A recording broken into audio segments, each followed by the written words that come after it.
let's see. Where were we? Oh, yes. Hiram Blood was murdered. Anjus' troop was kidnapped, and Eugene and Maryanne were going to sneak into Blubberton after hours.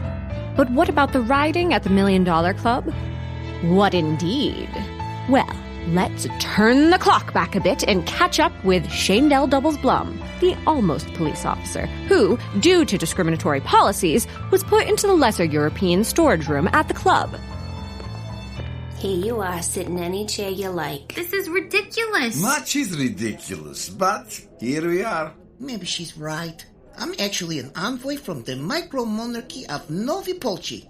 I'm a diplomat, and they diplo-stashed me in this room. I'm sure you're all important. Me, not so much. Hello, I'm Mr. Freak's valet. Oh, yes. Look at Lithuanian. Always talking. Shut up, Polak. You two. Shut him at work. Please, my brother and I were split up. We're Armenian, but they can't decide if we belong in this room or the celestial waiting room because Armenia is technically in Asia, but we look European, so they split the difference and split us up. And we've never been apart. Oh, that's terrible. He's terrible. Hey, now. He's not wrong. I do like to start fires. Well, that's no good. But how is it that you all just sit here and accept this? There has to be rules. In Tsarist Russia, chairs sit on you. Because chairs have more rights. Besides, if they let Russians like me in, then they'd let Lithuanians in. Hey, that is not wrong, per se. I want to go in, sure, but if me, then what? Italians? Terrible. Oi, what's wrong with Italians exactly? Everything. You no joke. Why is Italian bread so long? Why? So they can dip it in the sewer. Oh, yeah? And how do you think a Russian battleship? You put it in the water.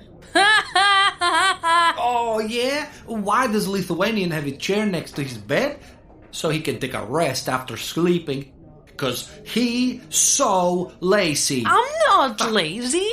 You're lazy. Let's just all agree Serbs are most lazy. Agreed. Look, we can tell hilarious jokes all day, or we can do something. What are you anyway? I'm Jewish. Oh. And don't you scoot your chairs away from me. She's right. Hey, this is not your room. Get back to the colored room. It's only 3/5 our room. The rest is used for balloon storage. Damn rich people and their balloons. They love balloons. She has as much right to be here as us. Which is no right, because we shouldn't be here either. They want to separate us and keep us in rooms because they're afraid of us. Because we are scary foreigners who will kill them. No, because we are the same as them. So, no kill? No. We should show them who's boss. Them.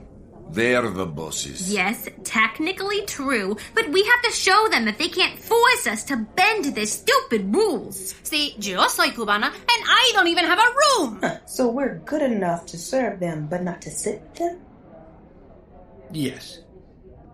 I'm only here waiting until my brother Boston gets off work. He's a chef. They'll eat all the food he touches with his fingers, and believe me, he touches a lot of it.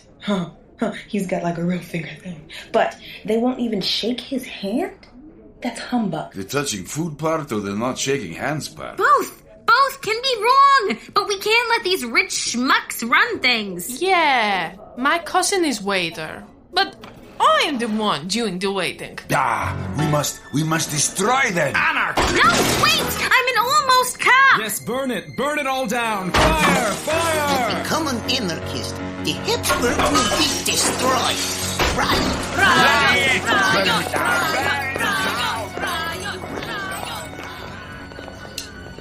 Huh. This went out of control quite quickly. I should probably stop this, but... I bet my brother could slip us some venison sausages if you're hungry. I could use a nosh. Then I'll call it into the station. So Cassie and Shaindel shared some sausages as the $1 Million Club burned. There was much looting. The cops did break it up eventually, but since most of the cops were Irish, they could only go in through the service entrance. But that entrance was blocked by even more balloons, so... It's sad to lose such an architectural masterpiece, but then again, they bulldozed Penn Station, so what can you do? Well, if you're a researcher into forgotten history, it's spend your weekends alone. So lonely. But let's not dwell. Instead, let's push forward, or rather, push ourselves to an abandoned warehouse where Anjus' troop is being held by the Blowhole Gang. She's tied to a pillar. One of the Blowhole goons is watching her. It's pretty fizzing that you actually only have one eye. Tell that to my badminton team. So many missed shuttlecocks. I wear this patch, but my eye's absolutely regular. Boo-hoo. Hey, you don't gotta be a sourpuss about it. You kidnapped me. What's so bad about that? Kidnapped? It's 2 nice words. Kid, a baby goat, and nap, a baby sleep. Sounds pretty great. Let me go. You know, you'd make a good pirate. Put a patch over your bum eye and trade your wood hand for a hook hand. I'm a scientist, and scientists and pirates are sworn enemies. Ever since Hippocrates brought down Jollius Rogers off the coast of Santorini, it's the basics of science and piracy. Or sci-fi. If I wanted a sci-fi history lesson, I'd apply for membership to the New York Historical Society. Run for a position on the board. Get elected, and then appointed to the budgetary committee, put in for a resolution to allocate funding to hire a professor from Dartmouth to create a lecture series on sci-fi, and then attend said lecture. But I ain't, and I don't. It doesn't matter. My fellow elementals will save me any moment now. I'm sure all they've done is ask about me. Where's Anjus? What's Anjus doing? I wish Anjus was here. I'm sure I'm the focus of all their energies. What kind of name is Anjus, anyway? Pigeon? It's the feminine form of Angus. At least, according to my parents. But I think they might have made it up. They were professional liars. They toured the liar circuit until one day they took me to the circus.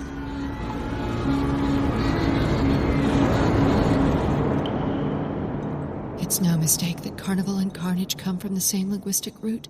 Carn, meaning meat. For that night, we were all the meat of fate. When... Sheesh. You're worse than those pecking surgeons we shanghaied and Hong Konged into Formosing our plans for Project Land Whale. Why'd you kidnap Oriental surgeons? What's Project Land Whale? Oops, floops, I've said too much. Come on, Bill, we've talked about this. But we haven't talked about it, Bill. You know, I never noticed, how your hair sparkles in the light. I rub dirt in it. Wait, are you trying to pump me for information? Would a one-eyed, one-handed botanist, orphan daughter of professional liars try to trick you? That is a lot of adjectives. Maybe we can oops-floops some more. Whoops, floops. Whoops, floops. Yeah, I'm not sure what's going on there. My research is spotty, but so is my glassware. Sorry, I'm getting too personal this chapter. Instead, let's keep moving. But where? Where when? The when of night. The where, under cover of darkness, outside of Blubberton, inside our story, is the place where Maryanne waits in the shadows as Eugene struts on up. Where were you? We said 7. Oh, I thought you meant metric time. We scientists use the metric system. Oh, it's this fabu new measuring system. I know about metric. And it's not new. It was invented during the French Revolution. And there is no metric time. Then what is wrong with my pocket watch? So it's not the duody of the first decades of Pluvios? And why are you wearing a fake mustache? Disguises. You said it. You're dressed as... What? What am I dressed as? I think there's no way for me to answer that in a satisfactory manner. So let's just go inside. They head inside and sneak their way into Lubbins' office. Check his desk. I'll rifle through the rifle rack. Let's see what's in here. Nothing in here but some pictures of ladies' ankles and a bottle of whale lotion. Oh, ew. What was that? Just Bibles. Just Bibles. There has to be something. Something indeed. Me, Ellis E. Ellison, Mr. Levin's personal secretary, and it'll be my pleasure to throw you out. What's the E stand for, anyway? Egad, you are such a jerk.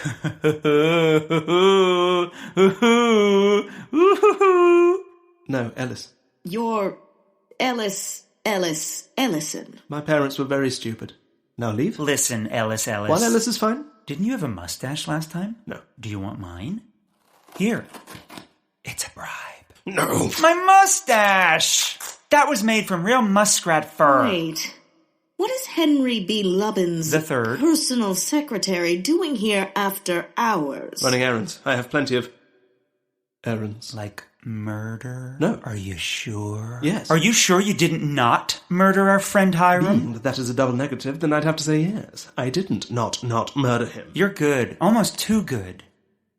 Wait! Doesn't that... Shall I ring the police and have you arrested for trespassing? No. Let's go, Eugene. Fine, but... Come on. No, but if he didn't not murder him, then he'd... Wait.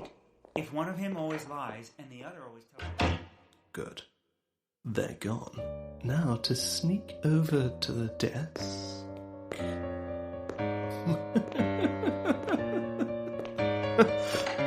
What? It's Eugene again. I forgot my hat. You didn't have a hat? Well played. Well played. So close to a free hat. And now back to my nefarious... Me again. What? That sounds like the call of the tufted penguin. What? Can I help you? My window was broken by a bird. Do you know a glazier? Why would I possibly... Wait. Well, I do. My cousin. I have his card.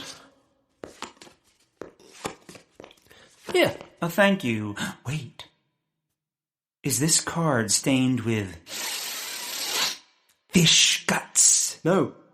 How about murder? Goodbye. Where are you going? And with that, Eugene was forcibly thrown out the front door of the Blubberton building. But my hat! There is no hat. Are you all right? No, I'm fine. I landed on my body. Ow. Well, it seems that... Wait, what's that? Oh, my goodness. It's a small crimson thing. It's, fish. A smelt? How odd. Wait, no, it's no smelt. A red herring? A red herring! Finally, a vital clue! We should stay together all night and figure this out. I was planning on going to the library in the morning. I'll get some red and herring-related documents then. Goodbye now. Oh, sure, we could do that. I'll call you. With my voice, because that's the only way to reach you since they kicked me out of the telegram office. Wow, you walk fast. You're already way down the block. Oh, okay, then I'll put this fish in my pocket. And so the next morning, Maryanne went to the city library. She'd already requested several books and periodicals. She hoped to pick them up quickly and not run into Melville Dewey. Maryanne Blood. By my decimal system, I thought that was you. But let me check and make sure. Remove your hand from my posterior. Do me? Kidding. Always a pleasure. I was coming up with some more subsections and I saw this stack of books. Did you request all these?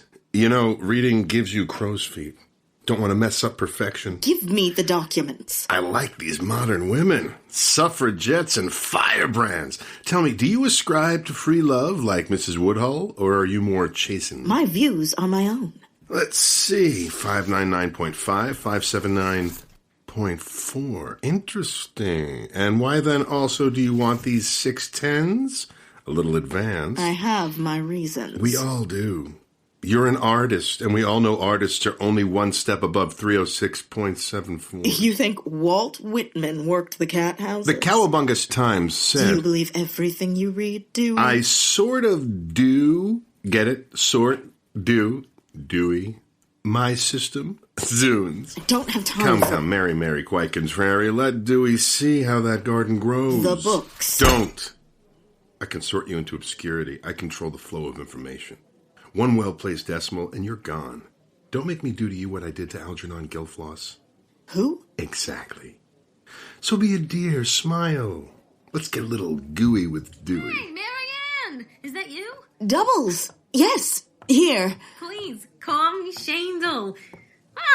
Look at all these books. Well, this library shouldn't be surprised. Who is this melon smuggler? What? This is Officer Doubles of the police. Policewoman Doubles. This is Melville Dewey of the decimal system. Actually, it's almost Officer, and I prefer Shaindel. Shaindel Blum. How about we make some beeswax in the stacks? Are you insinuating something? Does a 599, 612, and the 634? I have no idea. How about I give you these books and you give me some 306.72? How about I make you a 306.762? Feisty, me likey. But I have real work to do. But stop by my office if you're interested in some oratory. I'm quite the cunning linguist. Dewey out. Well, he's terrible. What's a 306.72? Sex. Ugh. And a 306.762? A castrati. Ugh. All this sorting is too much for me. Perils of dealing with the papered arts. How did you know I'd be here? Oh, I didn't. I was cleaning up the last pockets of the $1 Million Club riots, which you abandoned me at. Thank you very much, not at all. They started moving uptown, but that upset a group of vultures that Eugene released, and then the vultures fought the rioters, and I tried to break it up, but I got stabbed by beaks, and a Slavic pinched my cheek, so I dunked it here, and saw you. But Commissioner Roosevelt was blasting them all with his personal fire hose last I saw. He's got near 10 men working the bellows. So this is just kismet? I do have some questions for you about your brother. I'm quite busy. Too busy to help solve your brother's murder? Oh, have you solved it? Have you done anything other than gallivant around and act almost like an almost officer?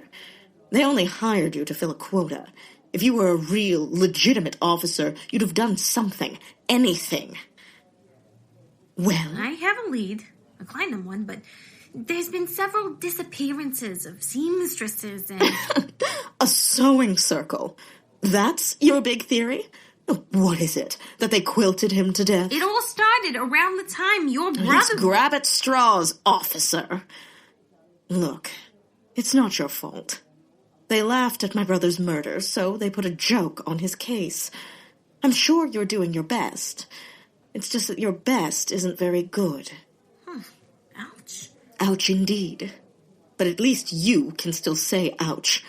Hiram can't say anything anymore. And he loved saying ouch. I remember all the times. Ouch, ouch, ouch, ouch, ouch. Ouch, ouch, ouch, ouch, ouch. Ouch, ouch, ouch, ouch, ouch, ouch, ouch,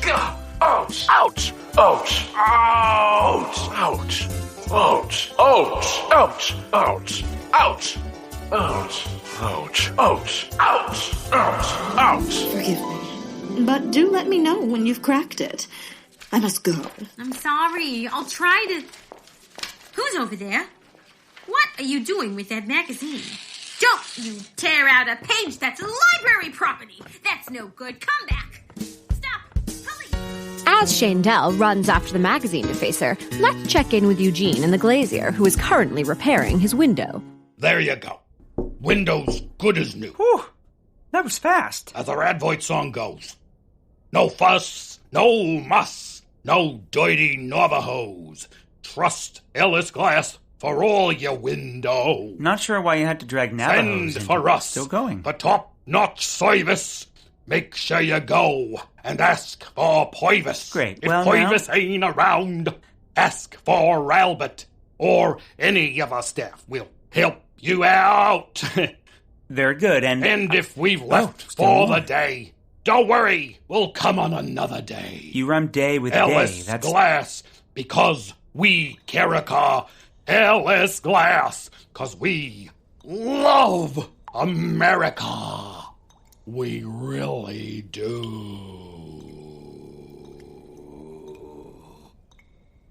We'll send you a bill. That's a very long song. So is the bill. See ya, Grandpa. Grandpa? What are you... But Eugene didn't have time to ponder the possible insult, as not seconds later, a fish with a note tied to it crashed through his new window.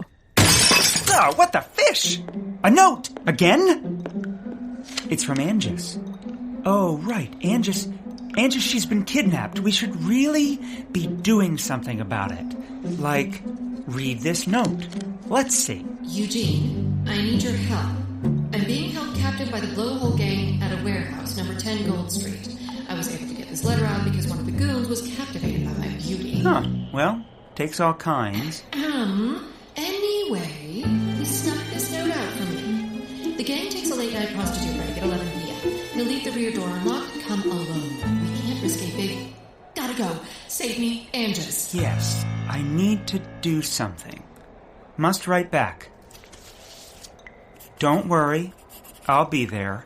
Love... No, not... Like. I'll be there. Like Eugene. Now tie it to the fish and... Eugene to the rescue! But Eugene was not to the rescue. In fact, he was quickly tied up right next to Anjus, who was also gagged. Eugene needs a rescue. Oh, there's no saving you. No way, no how. You've fallen right into Pirate Penny's trap.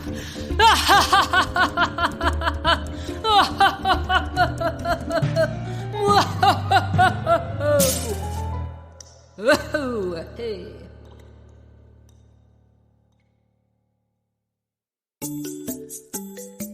The Landwell Murders is a Roy Gold production. It was written by Jonathan A. Goldberg with music by Matt Roy Berger. It was directed by James Oliva and mixed by Martin D. Fowler. If you'd like to support us, give us a few shekels or the currency of your choice over at Patreon. My favorite currency is the Ghanaian Sadie, or maybe the Moldovan Leu. Oh man, imagine if those two had a baby. That would be a currency I would never spend. Anyway, keep Roosevelting and always mustache yourself towards greatness.